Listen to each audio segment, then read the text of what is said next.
Veja no RR News desta semana. Cultivo irrigado de banana apresenta bons resultados na Bahia. Início da safra gaúcha de arroz anima os produtores. Parceria garante melhor nutrição para o gado leiteiro. Psilídeo de concha tira o sono dos produtores de eucalipto. Começa agora o RR News, o seu jornal semanal do agronegócio.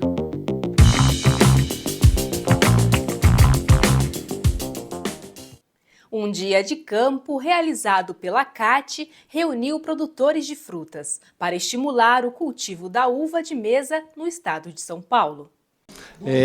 O Dia de Campo é um evento que a CAT celebra muito, né? A gente teve a oportunidade hoje de congregar com grandes pesquisadores, com os produtores rurais do município, da região, importantes empresas do segmento, do setor, prefeituras, órgãos públicos, né? E com o objetivo principal do Dia de Campo é transferir tecnologia dos institutos de pesquisa da Secretaria para o produtor rural, para os interessados. O objetivo desse evento era mostrar que a cultura da uva pode ser uma oportunidade de novos negócios para os produtores da região, para diversificar a produção, incrementar a renda dentro dos desafios que a gente vive na regional aí com outras culturas. Esse projeto com uva de mesa iniciou em 2019 e 2020 e é um projeto conjunto entre a CAT Sementes e Mudas, através do Núcleo de Produção de Mudas de São Bento do Sapucaí, a CAT Regional de Mogi das Cruzes e o IAC. E a ideia do projeto era não só diversificar aqui a fruticultura local, que é predominantemente o caqui, mas também na época havia necessidade de testar a campo as mudas que vinham em saquinhos, das mudas que vinham estacas com mudas fenólicas, com espumas fenólicas. Então era trazer esses tipos de mudas para o campo e ver se elas se desenvolviam bem. E a gente pretende continuar aqui com o projeto, né? O Dia de Campo veio mais para mostrar também esses resultados nossos, para tentar expandir um pouco esses conhecimentos e para tentar fazer com que mais agricultores se interessem em plantar uva aqui na região e diversifiquem um pouco a fruticultura local. Hoje, o produtor, antes dele pensar em plantar uva, ele tem que pensar o que plantar e como plantar, né? Porque diferente de uma cultura anual, que se não der certo, se arranca e começa de novo, a uva é uma cultura perene. Então ela precisa, ela vai ficar vários anos naquela terra.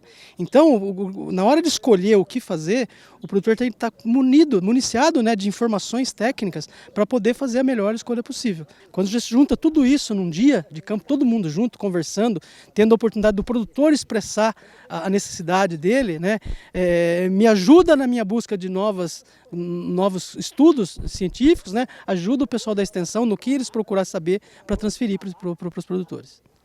Hoje aqui está sendo uma parte de experiência, troca de informação, tudo.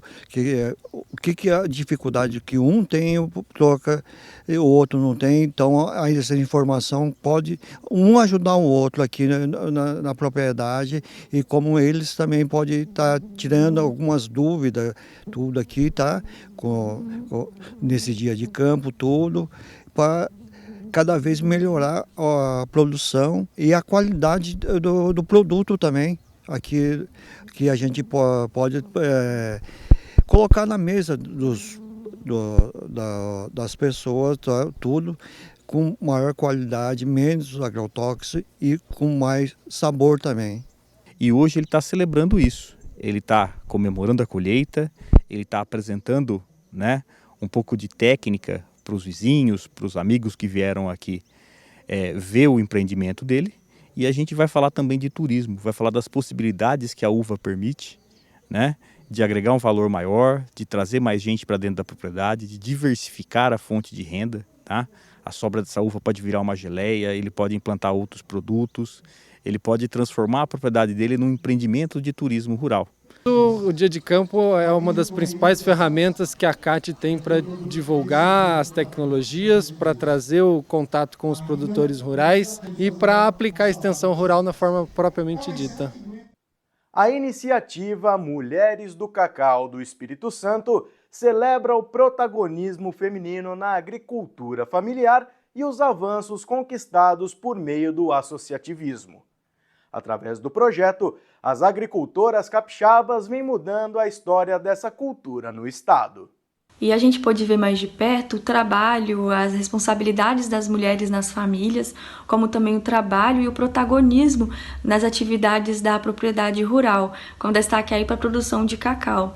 Muitas mulheres lideram a atividade desde o início da implantação da lavoura até a produção da amêndoa. Muitas produzem amêndoas de qualidade, que são destinadas a produzir o cacau, o chocolate fino. Muitas mulheres também estão no caminho para verticalizar a produção, tanto do chocolate quanto dos outros derivados do cacau, que existem uma diversidade de derivados do cacau.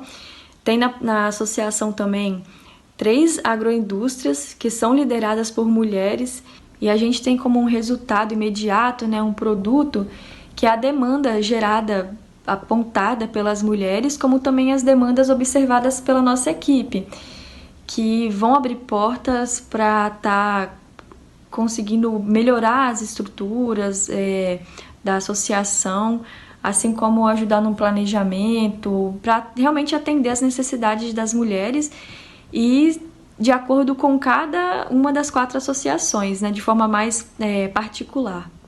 As primeiras colheitas de arroz na região central do estado do Rio Grande do Sul apresentam um bom percentual de grãos inteiros, com uma quantidade moderada de grãos gessados e barriga branca.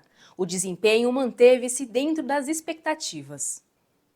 Diferente do ano passado, quando a enchente causou perdas significativas, a previsão para este ano é uma colheita completa e produtiva. A expectativa para a safra atual é positiva, com a previsão de que toda a área plantada seja colhida a tempo e que a produtividade atenda às exigências da indústria. Na busca por mais quantidade e melhor qualidade no leite, uma parceria entre a cooperativa Comevap e a CAT tem se mostrado interessante aos produtores do interior de São Paulo a partir da utilização dos milhos CAT Verde 02 e a L Paraguaçu para silagem. A cadeia do leite aqui na região, ela ainda dentro do estado de São Paulo, é onde tem maior produção de leite, dentro do estado de São Paulo, na região do Vale do Paraíba, que envolve principalmente as CAT regionais de Guaratinguetá e de Pindamonhangaba, Então, tem muitos produtores de pequenos e médios, e também alguns grandes, mas assim é muito pequeno e médio produtor. A Comevap é uma cooperativa, que tem de 500 a 600 produtores de leite aqui na nossa região, está sediada em Taubaté, e nós, desde 2018, a gente sempre fez reuniões com eles na tentativa de criar parcerias para a gente ver como poderia melhorar tanto a produção, em termos de quantidade, quanto também a qualidade do leite. Explorava muito outros capins aí com relação no início, só que depois foi para o milho, para fazer silagem, Então aí entrou, a CAT, com a parceria junto com a CAT Sementes e Mudas, E essa silagem, a ideia, foi que faz a silagem, Essa silagem ela é toda acompanhada conforme está no projeto, de parceria entre a APTA e a Comevap, e ela é acompanhada também pelo pessoal da pesquisa, tanto da APTA quanto também da Unital. Esse pessoal, eles vão fazer análise bromatológica e também está sendo fornecida para alguns produtores, para os produtores da Comevap. Hoje a CAT está apresentando aqui 2 materiais, que é o CAT Verde e o Paraguaçu. Uma semente barata, semente mais barata do Brasil hoje é a semente da CAT, com muita rusticidade e ao mesmo tempo com alta produtividade. Então a destinação de todo o milho que a gente trabalha, do milho da CAT aqui na região, é destinada para a produção de silagem. Então, a silagem ela barateia o custo da alimentação no inverno. Então, isso aí o produtor consegue ter preços competitivos nesse período de entre-safra. Então, o milho entra para oferecer esse resultado para o produtor nessa época de escassez.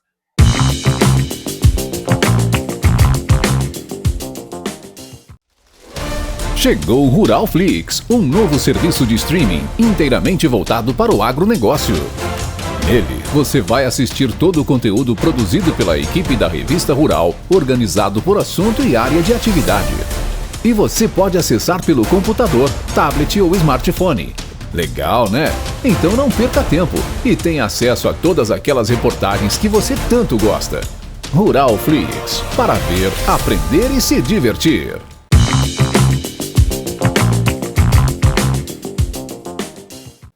O início de março marca a abertura do período indicado para o plantio de trigo de segunda safra ou sequeiro, no Cerrado do Brasil Central.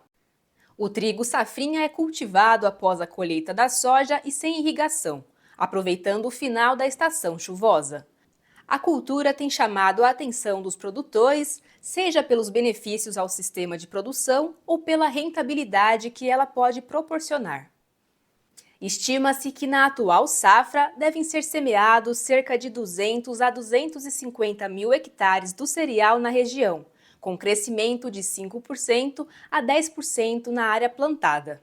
Em Goiás, a estimativa é de que o aumento seja ainda maior, podendo chegar a 15%. Produtores do projeto público de irrigação Baixio de Irecê, no Médio São Francisco Baiano, comemoram a primeira colheita de banana cultivada no local. Até o momento, já foram colhidas cerca de 33 toneladas da variedade Prata Rio. O volume comercializado corresponde a cerca de R$100 mil. E a banana é fato consumado aqui no Baixio. O resultado tem acontecido aí de uma maneira muito satisfatória, atendendo aí todas as expectativas. Hoje a nossa produção, o primeiro cacho, está dentro das expectativas, deve produzir aí, esse primeiro cacho aí, umas 30 toneladas já no primeiro cacho, uma qualidade 50% primeira, 50% segunda, e ela está aí como uma das possibilidades de viabilidade econômica, dentre outras das culturas, né? Não sendo mais importante, e nós estamos aqui fazendo parte de gente que faz e acontece. O método Caxambu é uma opção econômica e eficiente para a preservação de nascentes d'água, sobretudo na região do Nordeste do país. Esse foi o tema de um vídeo educativo participante do concurso promovido pelo Senar. Uma das mais bem-sucedidas formas de garantir o fornecimento de água de qualidade para o abastecimento da propriedade rural é pela recuperação e proteção de nascentes, que vai fornecer água para os animais, para o consumo humano e também para os córregos, para os rios e para os demais cursos d'água. As nascentes são de fundamental importância para o meio rural, pois além de formar os córregos e rios, dão suporte para a irrigação de culturas agrícolas, bem como para o abastecimento de reservatórios, que serão para consumo humano e animal. Em muitos casos, as nascentes estão perdidas por conta de formação de brejos, assoreamento ou sedimentos oriundos de enxurradas. Um outro problema é o risco de contaminação por conta de fezes e urinas dos animais. Nestes casos, é necessário que haja intervenção humana para que esta nascente possa ser recuperada e possa ser preservada conforme a legislação em vigor. Existem vários métodos para proteger as nascentes, dentre eles o método Caxambu, desenvolvido na cidade de Caxambu do Sul. Este é o que nós faremos o passo a passo agora. Vamos lá? Em primeiro lugar, deve-se fazer o procedimento de proteção da nascente no auge da estação seca, iniciando as atividades com a limpeza da área para a desobstrução dos olhos d'água e também a construção da valeta para poder escoá-la. Para a identificação de uma nascente, é necessário observar o relevo local e ver os pontos em que há o afloramento entre as fissuras das rochas, por onde brota a água. O produtor rural, por ser conhecedor da sua propriedade, nos indica onde pode existir uma nascente. E ela pode ser perene, intermitente ou efêmera. As nascentes perenes são aquelas que têm um fluxo permanente de água. As intermitentes são aquelas que têm água durante a estação chuvosa e secam durante a estação seca. Já as efêmeras são casos esporádicos de afloramento de água, porque elas aparecem em locais diferentes, em casos de enxurradas ou grande volume de água.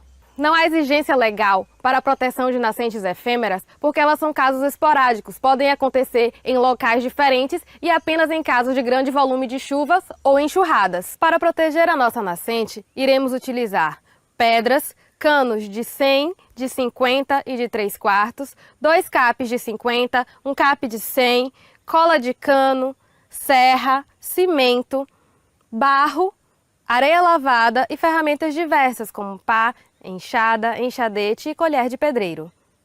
Nós vamos utilizar 2 traços diferentes. Para a base, o traço é mais forte, 2:1, isto é, 2 partes de areia lavada para 1 parte de cimento, adicionando meia parte de barro para dar liga.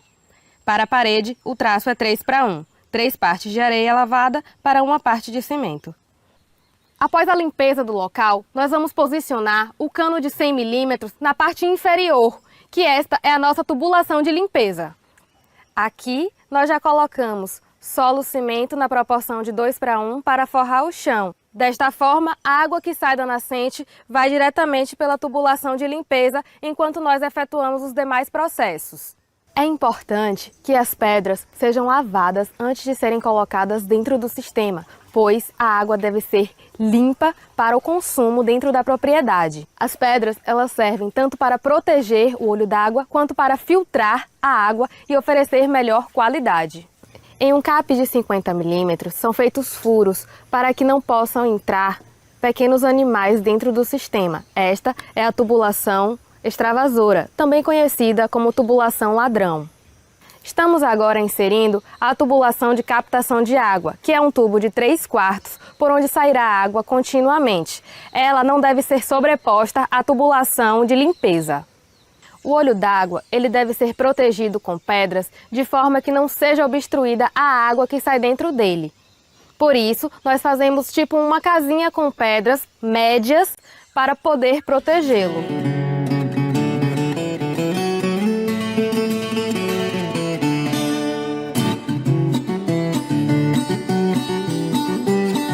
Depois de inserir todas as tubulações e preencher completamente o caxambu com pedras grandes, médias e pequenas, nós vamos fechá-lo com solo e cimento na proporção de 3:1.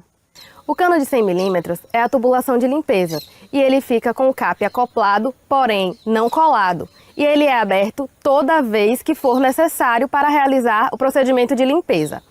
A tubulação de 3/4 é para que a água fique permanentemente saindo do caxambu, é onde é feita a captação da água. Esta é a tubulação extravasora, também conhecida como tubulação ladrão. Ela serve para escoar o excesso de água toda vez que tiver uma enxurrada ou um excesso de água dentro do caxambu, para não estrangular o sistema. E esta é a tubulação de sanitização, que serve para fazer a limpeza do caxambu. Aqui nós colocamos um cap que fica acoplado, porém não colado, para que toda vez que possamos retirá-lo e colocar a água sanitária. E nesta etapa vamos finalizar fechando o caxambu com solo cimento para que ele fique com o sistema completamente fechado. Para mais informações, entre no nosso site, nas nossas redes sociais ou façam nossos cursos presenciais.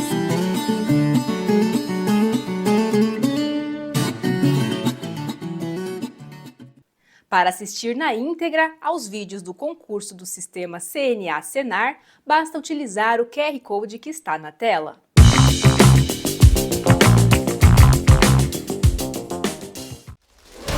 Chegou o Rural Flix, um novo serviço de streaming inteiramente voltado para o agronegócio. Nele, você vai assistir todo o conteúdo produzido pela equipe da Revista Rural, organizado por assunto e área de atividade. E você pode acessar pelo computador, tablet ou smartphone. Legal, né? Então não perca tempo e tenha acesso a todas aquelas reportagens que você tanto gosta. Rural Flix, para ver, aprender e se divertir.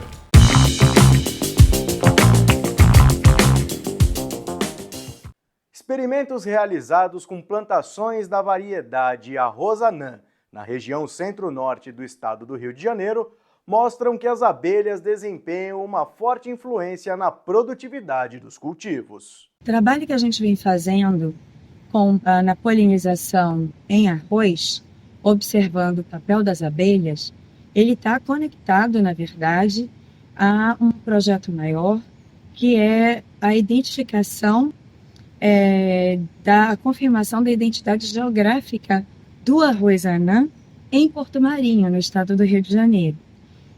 A variedade do arroz anã é uma variedade que foi selecionada pelos agricultores de Porto Marinho e nessa época do ano, na época do plantio do arroz, eles plantam normalmente em novembro e vão colher lá para outubro, lá para abril, maio, é um momento em que essa região não tem vento.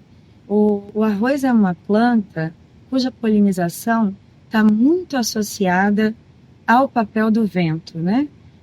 Na polinização. E o que a gente quis foi entender como num local efetivamente a gente quase não tem vento, a gente conseguia níveis de produção bons. E o que a gente percebeu é que as abelhas, nesse momento em que não há vento, elas adquirem um papel bastante grande na produção em si, né? Sendo responsáveis por 50% dos grãos produzidos e até 56% em média, né, do peso do arroz produzido. O que a gente vai fazer agora, uma vez que a gente identificou o papel dessas abelhas, se certificou do papel dessas abelhas, é começar a levantar quem são, né? Quais são essas espécies. Então, a próxima etapa do trabalho, a gente vai a campo para entender se a gente tem uma ação exclusivamente da Apis mellifera, essa a gente já viu em campo, ou se a gente tem o papel de outras abelhas, de abelhas nativas, e como esse papel se dá. A gente também pretende fazer uma correlação da presença da Apis mellifera com a existência de apiários próximos às plantações. A gente está mapeando a presença desses apiários para entender de que forma isso está correlacionado.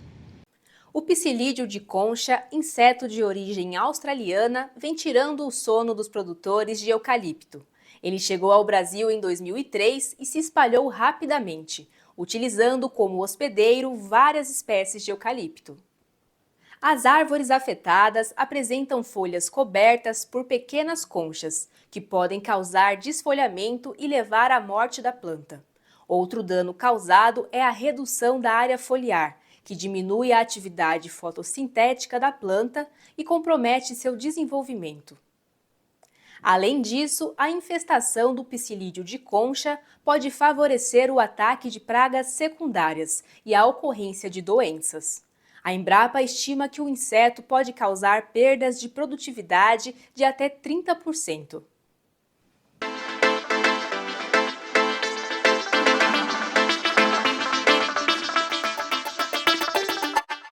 Cientistas brasileiros desenvolveram nanosensores e tecnologias de nariz eletrônico para a detecção de substâncias químicas que as pragas utilizam para se comunicar entre si. A inovação permite a identificação dos feromônios de acasalamento, o que possibilita um controle mais sustentável, eficiente e localizado. A gente sabe que diversas pragas acometem as lavouras, né? Tanto de milho, trigo, feijão, soja, algodão, cana, né? No entanto, o foco da nossa pesquisa nesse momento é na soja e no percevejo. O percevejo é uma das pragas que acometem a soja. E qual é a ideia, então, de que nós estamos trabalhando? É a detecção dos voláteis que são emitidos pelos percevejos. Os percevejos, quando eles se acasalam, eles liberam um feromônio, que na verdade é um cheirinho. E esse feromônio, então, que é detectado pelo sensor.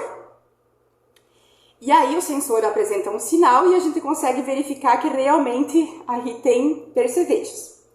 A ideia, então, do trabalho é que se possa transferir essa tecnologia inovadora para o setor produtivo, ou seja, para os agricultores. Mas, no entanto, ainda estamos em fase de laboratório, em fase experimental de pesquisa. Inclusive, eu estou aqui no momento num laboratório de pesquisa, onde aqui atrás tem os percevejos que nós estamos criando para poder fazer os testes. Então, a gente cria os percevejos para depois fazer os testes em plantas, para ver se realmente os sensores conseguem detectar esses voláteis que são emitidos pelos percevejos e a gente conseguir detectar o sinal, né, por meio do sensor. E a ideia depois, na sequência, seria Então, transferir essa tecnologia no momento em que a gente consiga ter os testes em laboratório, transferir para o setor produtivo. Mas ainda a gente tem que ampliar um pouco a escala e fazer os testes em campo ainda para verificar se realmente os sensores são capazes de detectar na lavoura.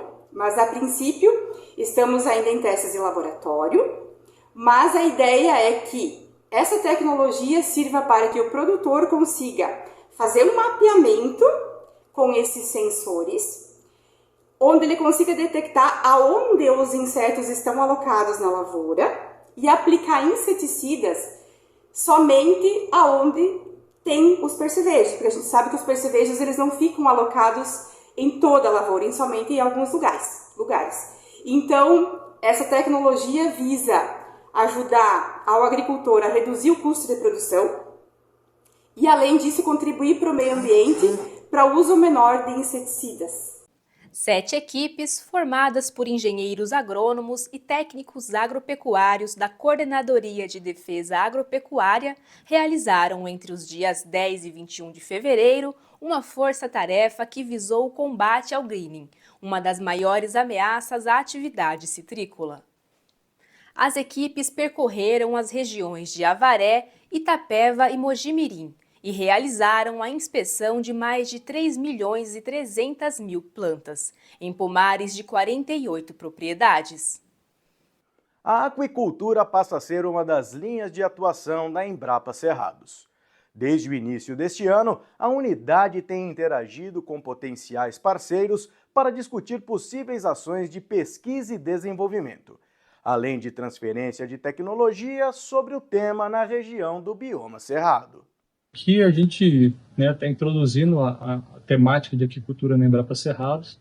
A ideia é trabalhar em parceria com as outras instituições que aqui estão desenvolvendo atividades, a Emater, a SEAGRE, EDF, a UNB, a Codevasf, o Senar, o MPA, entre outras instituições.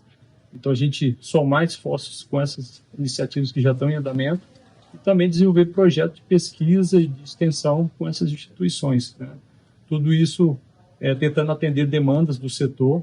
E aí, assim, para a gente tentar desenvolver um trabalho, a gente precisa pensar em estrutura física. Então, existem algumas estruturas no DF que a gente vai poder aproveitá-las e dar otimização a essas estruturas que estão algumas paradas. Então, a gente conseguir desenvolver pesquisa com essas estruturas. Bem, o DF ele é o terceiro maior consumidor de pescado no Brasil, Então, mas a produção ainda é muito pequena, ela não consegue atender a demanda, Então, assim, a gente sabe que com algumas adoções de inovação, de tecnologias, a gente consegue aumentar um pouco essa produção. Claro, a gente não vai ser o principal polo produtivo do Brasil, mas a gente consegue melhorar as condições de competitividade desses produtores frente a outros produtos que vêm de outras regiões, e a produtividade deles em relação ao sistema que hoje existe aqui. A ideia aqui de trabalhar aqui na Embrapa Cerrados é justamente agregar junto aos outros colegas que aqui estão. Existem áreas que têm interface com a aquicultura e a gente tem potencial de estar chamando essas pessoas para vir desenvolver trabalhos conjuntos. Por exemplo, a partir de economia circular, a gente aproveitar coprodutos de outras cadeias produtivas, que não tem um destino correto, uma utilização ainda, que a gente pode estar usando na alimentação dos peixes, dos camarões, ou então até mesmo na parte de integração, você tentar integrar o sistema de aquicultura junto com lavouras, com outros sistemas que a gente pode fazer uma integração, assim como existe o LPF, com a piscicultura. O RR News vai ficando por aqui. Uma ótima semana para você e até a próxima!